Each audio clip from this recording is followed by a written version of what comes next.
back into the Indian batting lineup today. The 16-year-old Sachin Tendulkar left out of the game against Australia on Saturday.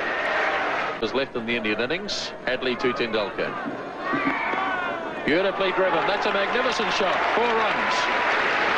At just 16 years of age, it was evident that Tendulkar had the makings of a special player.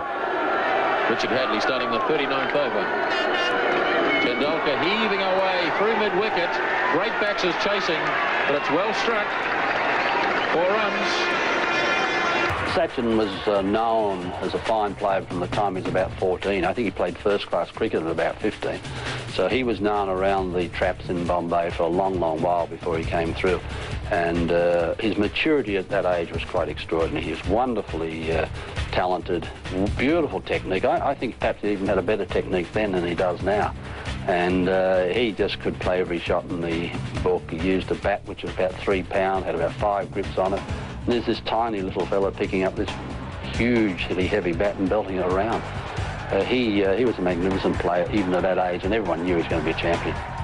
All players go through that initial phase in your career where you're inexperienced, perhaps a little bit immature, don't perhaps quite understand the requirements of what's necessary to be a quality international player.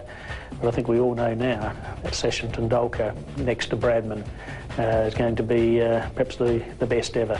And he'll break all batting records as far as runs scored in Test cricket, runs scored in one-day cricket, Test hundreds, one-day hundreds, Test 50s, one-day 50s. So he'll break all those batting records, and a real joy to watch. Sheer skill, can play all around the wicket, play all sorts of innings, open the innings, bat in the top 3, 4. So a little genius. You don't use that word very often.